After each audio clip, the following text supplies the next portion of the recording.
যুক্তরাজ্যে অতি দরিদ্র মানুষের সংখ্যা গত ৩ দশকের মধ্যে এখন সবচেয়ে বেশি, যাদের মধ্যে বেশিরভাগই বাংলাদেশি। এমন তথ্য উঠে এসেছে গবেষণা প্রতিষ্ঠান জোসেফ রাউন্ট্রি ফাউন্ডেশনের একটি প্রতিবেদনে, যেখানে বলা হয়েছে দেশটিতে এখন অতি দরিদ্রের সংখ্যা ৬৮ লাখ, যার ৫৩% বাংলাদেশি আর পাকিস্তানি রয়েছে ৪৯%-এরও মতো।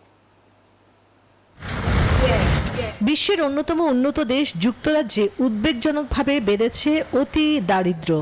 বর্তমানে দেশটিতে প্রায় ৬৮ লাখ মানুষ এমন দশার মধ্যে বসবাস করছেন, যা গত ৩ দশকের মধ্যে সর্বোচ্চ।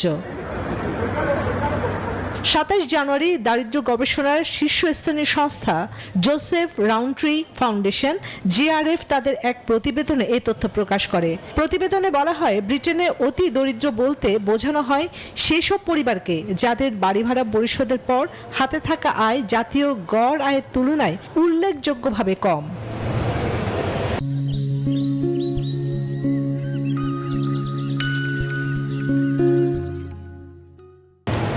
উদাহরণ হিসেবে বলা হয়, 2 সন্তান সহ কোনো পরিবারের বার্ষিক আয় যদি ১৬,৪০০ পাউন্ডের কম হয়, তবে তারা অতি দরিদ্র হিসেবে বিবেচিত।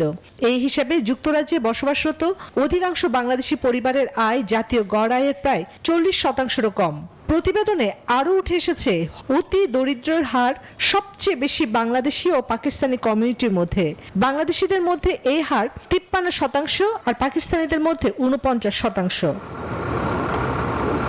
যদিও সামগ্রিক দারিদ্র্যের হার কমেছে।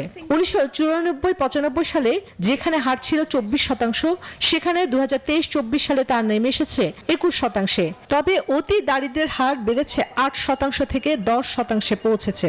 পাশাপাশি বেড়েছে শিশু দারিদ্র্য। বর্তমানে প্রায় 45 লাখ শিশু দারিদ্র্যের মধ্যে বড় হচ্ছে এবং টানা 3 বছর ধরে এর সংখ্যা বাড়ছে।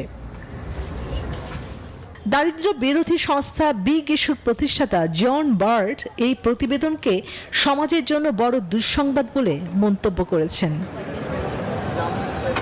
চন্দ্রা, নিউজ 24।